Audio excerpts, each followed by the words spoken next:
Greetings all, Shane Bruce, Restomod Daisy. It's been a while since we posted a video, and we've been working hard here at the Restomod Development Facility, working on projects, trying to come up with new projects, and trying to expand our video empire by doing different types of things. So we're going to start a new segment with this particular episode called What's in the Remuda? And yes, these three Model 99s were hanging out in a Remuda. Honestly, I can't remember when most of them showed up. But that doesn't mean anything really. It just means I haven't gotten around to messing with any of them yet. So, what we thought we'd do is start with a left side view and start off here with the first gun and do a long lingering pan because it's in really excellent shape. And take a look and see what we can see. As you can see, we've got the standard fat stock on it, and it's a dark tone as opposed to the other two guns in the example of tonight. Also, it's got a painted receiver that's a slightly different tone than the rest of the other Model 99s. Got a 3-star lever.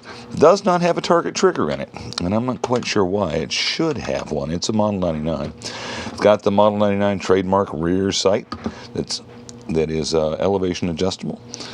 Kind of a neat feature on this particular gun. And let's roll it over so you can see the roll stamp. All Daisy 99s are Rogers, Arkansas guns. And that's because these are all post 58s.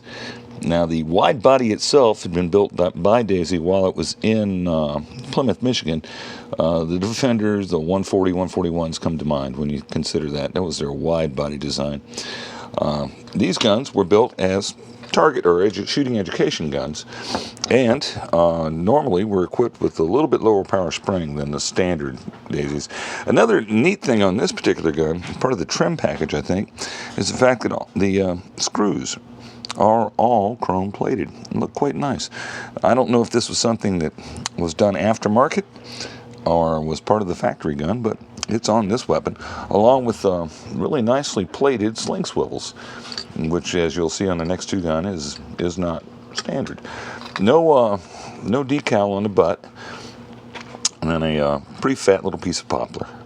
But 3-star lever, all matching paint. So this gun might have been hot rodded by some previous owner. Couldn't really say for sure. It's got the shrouded hood front sight, which is a nice feature on the Daisy, globe front and the adjustable peep rear.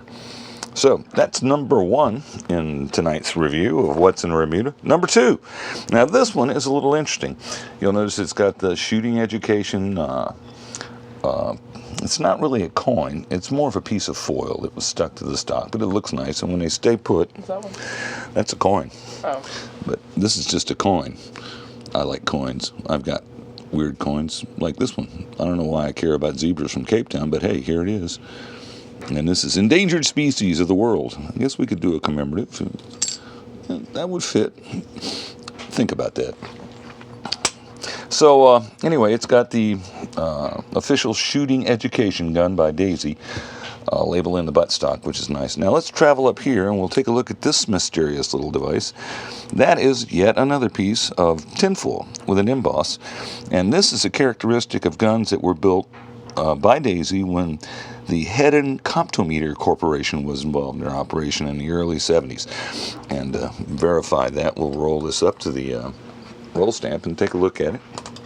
And there you'll see that it is in fact a Daisy Model 99, and it was in Rogers, Arkansas. But down here you see some oddities. Comptometer Corporation, division of Victor. So this is actually a Hedden Victor Comptometer Daisy. Daisy was absorbed, reabsorbed, and absorbed some small companies back in the heydays of the 70s. So typically guns that have that little metallic label on the lever are Hedden Comptometer guns. Now you can see the differences here in paint on this gun versus the previous one we looked at. You'll also notice it's got the Daisy line lever and is equipped with the target trigger. The target trigger is discernible because it's an aluminum unit, not a pressed steel unit. And it's actually a really good trigger if you've got a good set of springs inside.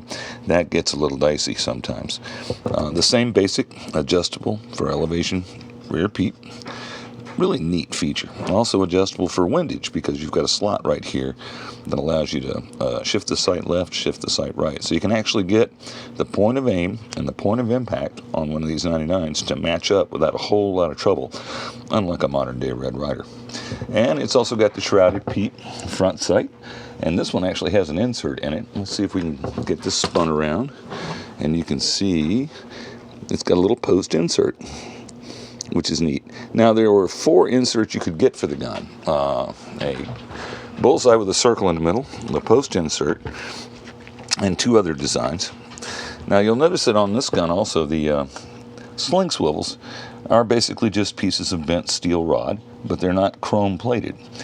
I don't know if the other gun below it was an upgrade model, because it does have the jazzy sling swivels. And this one was equipped with the Daisy olive drab fabric sleeve. Take a look at the way that's built. It's just a real simple click on off type thing. I don't think you could, it really isn't adjustable enough to use as a shooting sling, but you will find them on quite a few Daisies, these 2 in particular. We'll also notice that we've got the label here on the buttstock. It's been abraded over time, but it's still mostly there. It gives you an important notice. I forget what that notice was. And as we pointed out before, this is a Comptometer Model 99. So, moving on to the last one. Now, this one is more typical of what we get here at Restomod. It does have its label on the buttstock, but you'll notice that the receiver is kind of rough. Now, it also has a Daisy line lever, and it's also equipped with the target trigger, and, of course, not of course, but this one does have the elevation adjustable rear peep, which is windage adjustable as well. Now, probably going to have a little bit of trouble. Here we are.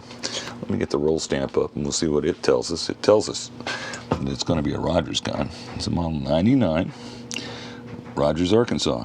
No other data. So a straight up 99. And that probably is after the head and Comptometer era. It's also got a shrouded front sight with a post insert on it. The sling is a little rough, and this is the beige fabric sling.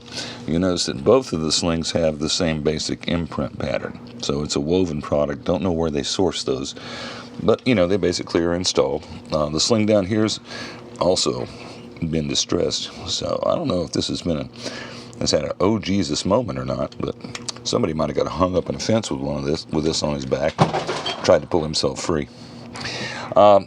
Stock's in fairly good shape, shows evidence of a surface crack, but when wide bodies are not as bad about busting through the wrist as the small frames are. But it's more typical in terms of what I usually see. Most of the factory paint's gone on the receiver, and it's got a fair amount of surface rust. It kind of transformed itself into a patina. Probably a serviceable weapon. I don't know if any of these 3 shoot. Typically when a gun comes in, if it's not a project that I'm working on pretty soon, it goes into the Remuda and stays there till I get back to it. So, that's the first installment of What's in the Remuda? And these guys are in the Remuda. Eventually they will find new homes, and eventually they'll move on out of here and hopefully look a whole lot different than they do right now. So, that's all we've got today for you, kids. This is Shane Bruce with Restomod Daisy, signing off.